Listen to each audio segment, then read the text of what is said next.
Hi, everybody. PJ Kwong here, sometimes known as at Skating PJ, with the Sports Clamor podcast sponsored by Community. Today, I am super excited to be welcoming a friend, but he's a pretty special friend and he's a pretty important friend. And before I tell you about all of his accomplishments, I'm going to just bring on Scott Russell. How are you?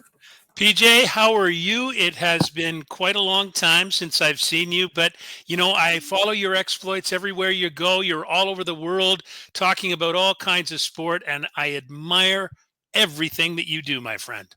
Thank you so much, Scott. That is high praise coming from you indeed. And you know what? How much fun did we have on figure skating? We won't tell people because then they'll probably rescind our pay. I'm just saying. No, they would never do that, but we had a fantastic time on figure skating all those years at CBC. I really enjoyed it. And as you know, when I first came to figure skating and doing the commentary, I didn't really know that much about the sport. But I remember telling you the first broadcast I did, I went down by the boards in a practice session and I watched Patrick Chan at the time. I believe it was at Skate Canada in Quebec City or something like that. Yeah, long time ago. I saw him go up over the boards on a practice jump and I thought, oh man, these people are athletes. It was absolutely spectacular. Do you know what? Very well said. And before I go too much further, in case people don't know anything about you, and perhaps they live under a rock, I just want to mention a few of the accolades. Now, you retired from CBC Sports in September at the end of the Paralympic Games, but you had covered 16 Olympic Games, 6 of which included you as the host. Do I have that right so far? Yep, you've got that right, PJ. And then you're also a Canadian Screen Award winner, 15 Gemini Award nominations, and you won a Gemini Award at one point, did you not? Excellent. I did for Sports Day in Canada. That was way back, yeah. Queen Elizabeth II Jubilee, Diamond Jubilee Medal. Okay, I should be looking down and actually reading what I printed off because I can't remember it all.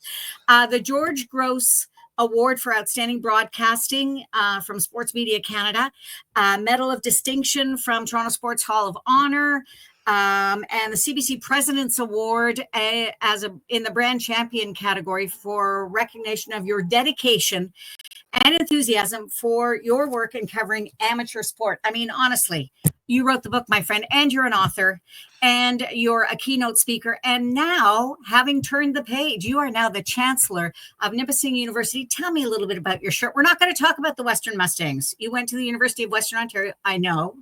Absolutely. I have 3 degrees from Western University, as it's now called, PJ. Yep. But I always valued my time there, and I love the purple. I have lots of Western paraphernalia, but now all I wear is the blue and green of the Nipissing Lakers, and I'm so proud to be the Chancellor at Nipissing University in North Bay, Ontario.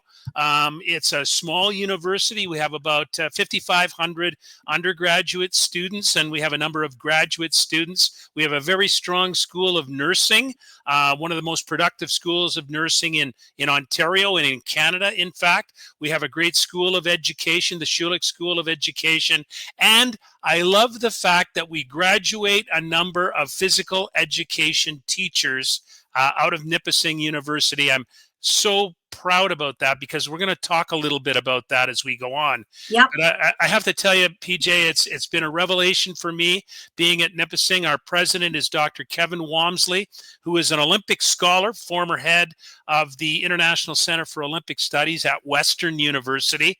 I've known Kevin for a long time. He's an extremely progressive person and dedicated to academic research and academic freedom, which is another thing that we might talk about down the road a little bit because it's under fire in certain parts of the world right now. Yes, it certainly is. And that we'll call it a revelation for lack of a better word, is in the news just about every day. So it's very, very important, I think, to safeguard all of those institutions that are promoting education and where in education meets sport. Can you talk to me a little bit about that? I mean, that was certainly your experience. How many times did I see that purple tie? I'm just saying. Yeah. But where did those two sort of sectors intersect for you? Well, I think they intersect or should intersect more, PJ. Um, I had a chance to appear before the Federal Commission on the Future of Sport in Canada last month. And I told the commissioners, which included the chief commissioner, Justice Lise Maisonneuve, Dr. Andrew Pipe, who is associated with Queen's University. Um, I told them that one of the things that sport lacks in this country and should build upon going forward is the fact that young people are not exposed to health and physical education as core curriculum in many of our elementary and secondary schools. And I believe that where we should be learning the fundamentals of sport and fair play and safe conduct in sport is in the classroom under proper supervision by highly qualified coaches and teachers who are physical education specialists. I mean, that's the way it was for you and me when Yep. we went to elementary and secondary school. That's the way it was when our past Governor General, Roland Michener, established the Canadian sport fitness levels. Okay. In the sort of like the late 1960s, 1970s. Yeah. And I think it makes for a population which is much more balanced, healthy, physically fit, able to compete, able to achieve academically, but also will express itself on the fields of play and in sport going down the road. And you talk about grassroots. Yeah. This is where we grow the base of competitive sport. And this is where, in particular, young women can stay in sport as opposed to losing sport once they get to their adolescent years. They stay in sport because they have that proper grounding and basis. I think it's extremely important. So let's go back to, you and I are of the same generation. And I know that when I hit University of Toronto, that there were all kinds of collegiate teams, but they were really an afterthought. There wasn't a real focus on being, part of the varsity blues, except for anything as a secondary aspect to your university career. I think that this whole idea of grassroots, that's one of the reasons why, when I came to community and I said I wanted to start the Sports Clamor podcast, because I wanted to be able to have conversations with people from different parts of the sports sector and talk about this grassroots growth problem. Like what are we seeing? Why? What are the possible solutions? If we're not able to grow the grassroots, also what are the ramifications? So back in our day, it was part of a balanced life. You're right. I was a skater, but my parents insisted that I get good grades or else I wasn't going to be able to skate. I mean, it was all part of it. It was kind of like making your bed. It was, one thing allowed you to do something else. In today's world, I think that we are struggling with a couple of things. One is, as another guest, Malcolm Kelly, whom we both know, suggested, many more choices. I mean, you've been in the sports world for a long time. When you first started covering sport, what did you cover versus what did you end up covering these many years later? Well, absolutely. When I first started in the sports world, it was in Charlottetown, Prince Edward Island, and I was working for the local CBC there, the Supper Hour program, and obviously the big news was hockey. Yeah. And that's where people like me who aspire to get into the sports business eventually stream themselves towards becoming. The ideal was to become a hockey broadcaster, maybe work on Hockey Night in Canada, which I was fortunate Yep. enough to do. 14 years, people, 14 Absolutely, years. 14 years, and on the ice for the Stanley Cup being awarded 9 times, and a tremendous part of my career, which I thoroughly enjoyed, and I'm extremely proud to have worked there. However, when I got to Charlottetown, I not only became aware that hockey was important, but so was curling important. And in Summerside, Prince Edward Island, we had the Canadian Postal Curling Championships, which was big Wow. news on the island. We covered that. Basketball at the University of Prince Edward Island, the women's basketball team was particularly strong and ended up winning some Atlantic championships. And there was a transplant from Toronto there by the name of Rhea Bahadur Singh, who was a 4 foot nothing, but an absolute wizard on the court. And she became one of the talked about citizens of Prince Edward Island because of her exploits on the basketball court. And so when I got there and was exposed to all the different kinds of sports that were important to that community, my breadth of knowledge started to grow about sport beyond hockey, beyond the Canadian Football League, beyond, the NBA. Or the National Football League, for that matter. I think, back in the day, we were very tightly focused on men's professional sport. But it was during my time in Charlottetown that I really became aware of, community sport, but also about the Olympic Games and how important that kind of sport, high performance sport, was to the country. So it was a tremendous period of growth for me to learn there was so much out there when it came to sport. It wasn't just hockey. So let's go back to 2007 and a crowded elevator at BMO Field, the slowest elevator in the country. I was the announcer for the under 20 FIFA Men's World Cup, and you were a broadcaster, and we didn't know each other. I was standing beside you, and I said hello, and all I could think of is, good Lord, this man is tall. But anyway, that's a story for a different day. I want to talk a little bit about that grassroots, because we talk about the importance of, because you've gone to a lot of Pan Am Games as well. So it's not just been the Olympic Games, it's been Pan Am Games, and obviously national championships and world championships. If the grassroots is at risk, what are the ramifications? I mean, I see it for me as, television will pay the price because there won't be really any sport to cover. The Canadian Olympic Committee may not have athletes to send to the Olympic Games. Obviously, I'm being a bit dramatic, but this grassroots is really important. In your time, have you seen a decline in the grassroots, and what do you attribute it, if you see it? I see, I think, a decline in the grassroots movement in Canadian sport. I think it, and I have to say, I think things may be turning around. I think one of the really important things that's happened most recently is the growth of women's professional sport.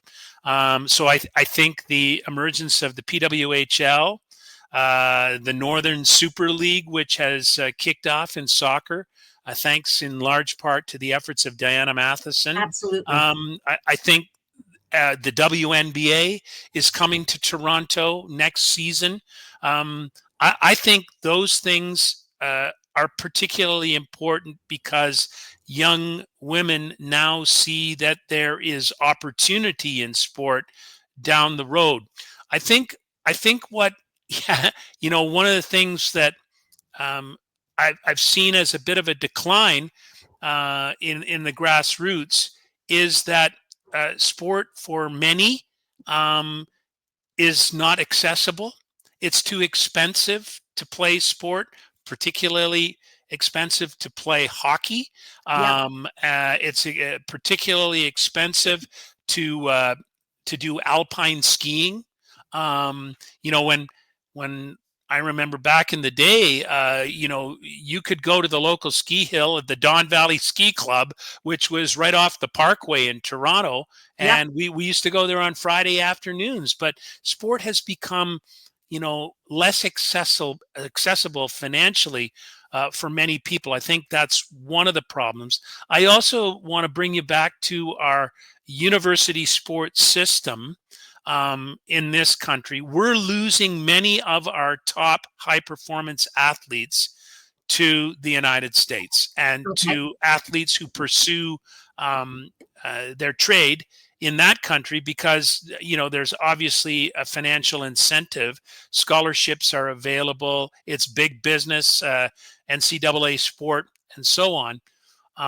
So I think that is a problem. And finally, I would mention this. You brought up the Pan American Games, which Toronto hosted in 2015, Yep. as well as the Pan American Games.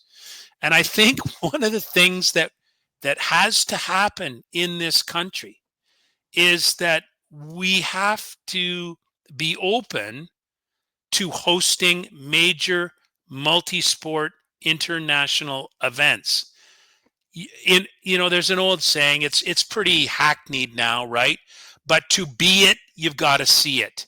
Yeah, absolutely.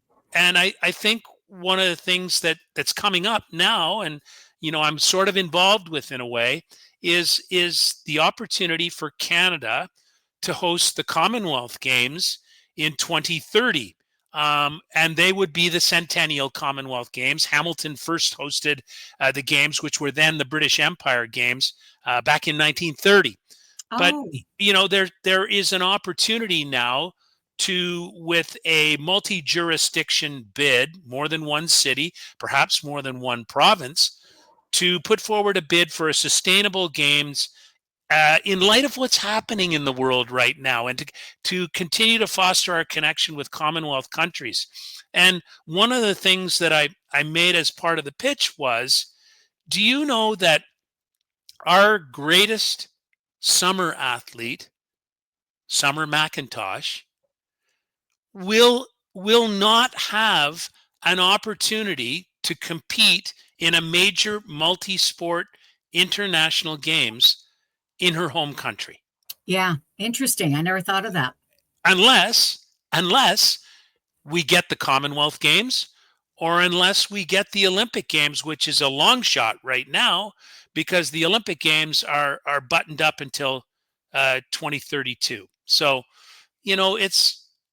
it's an interesting thing. We have to be able to see it. We have to create opportunity for people at the grassroots to grow into sport. It's interesting. I had a position during the 2015 Pan American Games, and the lead up to the games, and it was a contract that was about 14 months long. In the lead up to the games, lots of complaints, lots of why are we doing this from Torontonians, until the games hit. And then there was this huge groundswell of pride and of possibility, really. And that was at the time where they said, maybe we'll go for a bid for the Olympic Games. Do you remember that? I mean, you and I are Absolutely. both Torontonians. So you're right. If you can, it's like that whole thing. If you can see it, you can be it. So I'd never thought about Summer McIntosh. And there is something to be said for every athlete with whom I've spoken who have been able to do something on home soil. So Tessa Virtue and Scott Moyer at the Olympic Games in Vancouver, there is that moment where it's just, hits them in the heart. It's very different to be able to do that. I believe that absolutely. And I believe that for a big moment, Canadian patrons of sport respond to that. We do love in this country hometown heroes. Absolutely. And we hold them up as role models. Like Summer McIntosh has created a real buzz in this country, but she did it in Paris at the Olympic Games, and we watched from afar. Can you imagine what that would be like if she was able to perform in front of a home crowd, with that much at stake? The same is true of Andre DeGrasse. Sure. The same is true of Ellie Black, who as a gymnast won those 5 gold medals at the Pan American Games in Toronto in 2015, and that's when we became fully aware of how great and how special that particular athlete was. And they are remarkable individuals. I've always believed that they are perhaps our country's best ambassadors.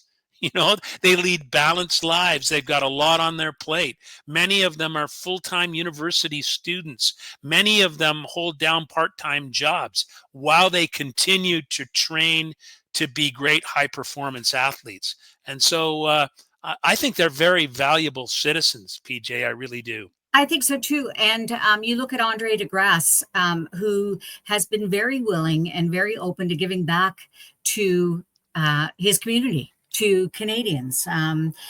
He is a remarkable ambassador. Exactly. So it brings me to the question for you, Scott Russell, with sort of a lifelong passion for sport. As a little kid, did you play anything, by the way? I meant to ask you. Oh yeah, I mean, I played hockey. I was not an MTHL player. I played with the Parkwood Civitan, and I was the captain of my team. I won the scoring race, but it was a remarkable experience playing hockey at that time in Canada. And it was the old story. Every Saturday morning, 6 o'clock, you got ice time at Fenside Arena, and your mom or your dad would take you to the rink, Bless and them. they'd shiver in the cold to watch you play. I played basketball at high school, at Victoria Park Secondary School in Don Mills, and I went skiing at the Don Valley Ski Club on Friday afternoons in the ski bus, and I was at VPSS, and right there, our rival school was Steve Podborski at Don Mills Collegiate, and you might see Steve Podborski on the ski hill at the Don Valley. But I played all kinds of sports when I was a kid, and I think that's another thing that is hurting the grassroots to a certain extent, is that the way sport is going, our young people tend to be streamed into specialized sport very Yes. early in life. You're going to be a hockey player, that's all you play, is you play hockey. You're going to be a soccer player, that's what you play. Or a figure Whereas, skater. yeah, figure skate. Yeah, same thing. Whereas, those athletes, I think that where we're going to grow the grassroots is by creating opportunity and incentive for young people to play all different kinds of sports, team sport, individual sport. My dad always used to say, listen, learn how to ski, learn how to play tennis, do something that you can have for life, um, because you can't play on a hockey team forever. you Yeah. know so learn to play an individual sport where you will build up your skills in your air and eye hand coordination, whatever it is, Mhm. but have sport in you for life. And If I became a runner, right? I later in life, when I say later, I guess I was in my late 20s, because my wife to be, Catherine, was a runner. So I decided to tag along, and I ran in my basketball shoes. But I really got interested in it, and I ended up running the Boston Marathon. And Wow. it became a big part of my life. So I would encourage young people to be involved in all different kinds of sport. So if you were to offer a piece of advice to parents who might see sports as a waste of time versus really honing in on those academic skills, what is it about sport that is important in a young person's life? It brings balance to everyone's life, not only a young person's life, but everyone's life. And the research shows, the statistics are there. Those who are physically fit and mentally aware and awake perform better in the classroom because they are able to focus, and their bodies are able to function, and their brains are able to function at a higher rate when they are physically healthy and ready to go in the classroom. you know all of the research is there. It's a fact. And one of the things that absolutely astounds me is in the province of Ontario, the province of uh, Alberta, in the province of Newfoundland and Labrador, and in the Northwest Territories, there is no requirement for any physical fitness or phys ed class in any elementary or secondary school. There are recommendations, but there are no requirements. And I don't understand that. Should we be looking at, as a society, at universities and colleges being able to dangle that carrot incentive in front of young people? So the U.S., we mentioned about some of our best high performance athletes ending up in U.S. schools because of scholarships, frankly, because of money. So should we be looking at universities, let's say like Nipissing, setting aside a little nest egg to be able to fund potential athletes to come to universities on athletic scholarships? Yeah, I think it's definitely something worth investigating.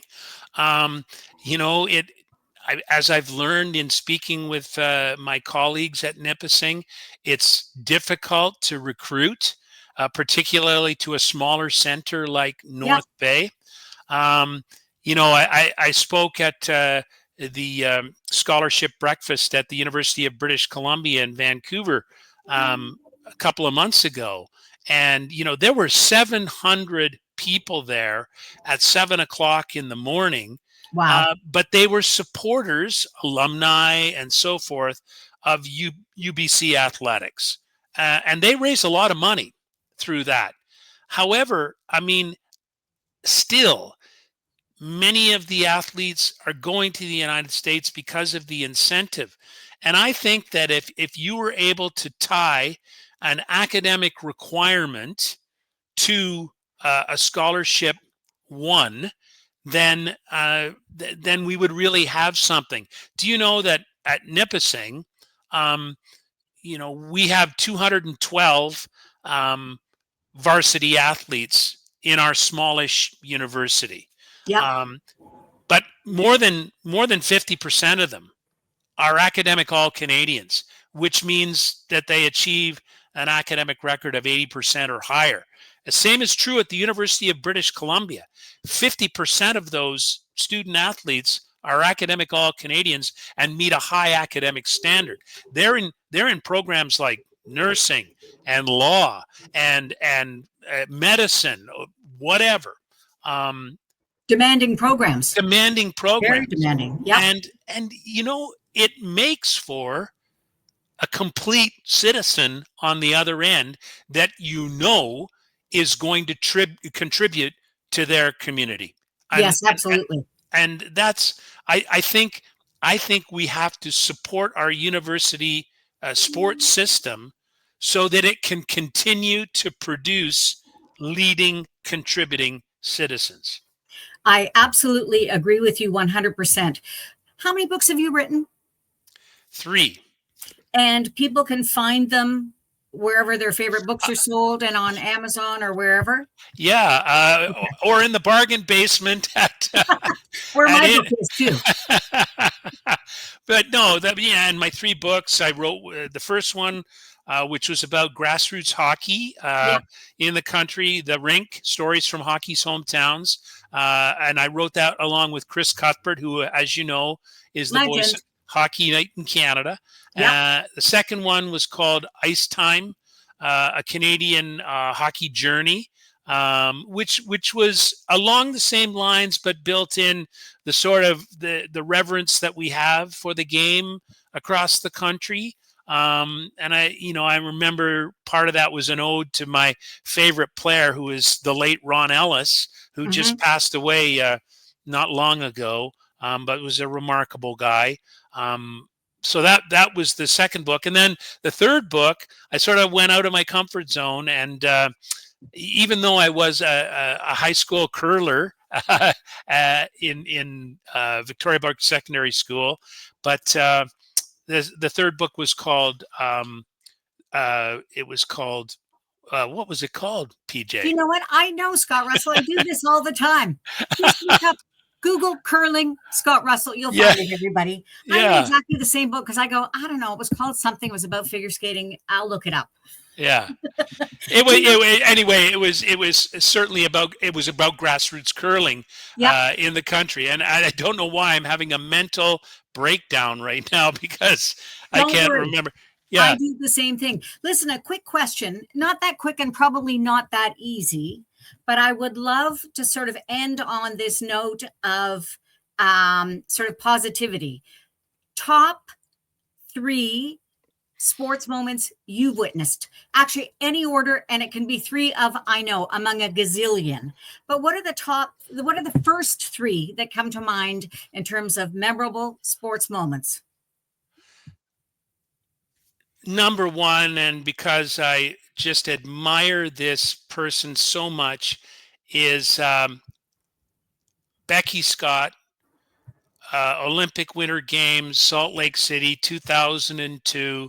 No Canadian had ever won a medal in the sport of cross country skiing, which is huge at the Olympic Winter Games. She won what we thought was the bronze medal in the pursuit at Soldier Hollow in 2002. I remember interviewing her. Her dad was dancing behind her as we did the interview. Walter Scott, the late Walter Scott, wonderful guy. I remember Becky being so proud. She came from a tiny place, Vermilion, Alberta, and went on, as you know, to be awarded the silver medal a year later, and then the gold medal 2 years later, because the two Russians that finished ahead of her were doping. And she became such an incredible contributor through the World Anti-Doping Agency and her work with Spirit North and bringing sport to Indigenous children. So Becky Scott winning that gold medal in 2002. Secondly, because I admire this guy so much, Kyle Schufelt, 2004 Olympic Games, won the gold medal in the floor exercise in gymnastics. Again, no Canadian had ever won a medal in artistic gymnastics at the Olympic Games. Kyle, a little guy from the Altador Club in Calgary, Alberta. Kelly Manjack was his coach, and there was Kyle with the laurel wreath on his head. Absolutely spectacular. And he's such a wonderful guy who gives back to his sport. Yeah. I've witnessed so many great things with Hockey Night in Canada, and I would never say that there weren't some great ones there. But I was at the Linglong Pagoda in 2008 at the Olympic Games, overlooking the Bird's Nest Stadium, when a big Jamaican named Usain Bolt ran 9.69 in the 100 meters at the Olympic Games, and then he struck the pose, right? The lightning bolt pose. And I remember being there and watching that, and I have never seen anything like it. It was the act of Bolt and a human being going that fast. It was absolutely astounding. Mind blowing. Do you know what? You have given us so many wonderful moments. I want to thank you so much for joining us today. And I just have one thing to say to you, and that is go Lakers. Go Lakers. And the book on curling was called Open House, Canada and the Magic of Curling. If you didn't have the word magic in there, you would have remembered. Don't worry. Scott Russell, thank you so much for talking to me. This has been absolutely fantastic. Always great to speak with you, PJ. See you soon. You bet. And for everybody else, I'm PJ Kwong. This has been the Sports Clamor podcast. Make sure you subscribe wherever it is that you find your favorite podcasts. It's presented by Community, and we'll see you next time. Bye for now.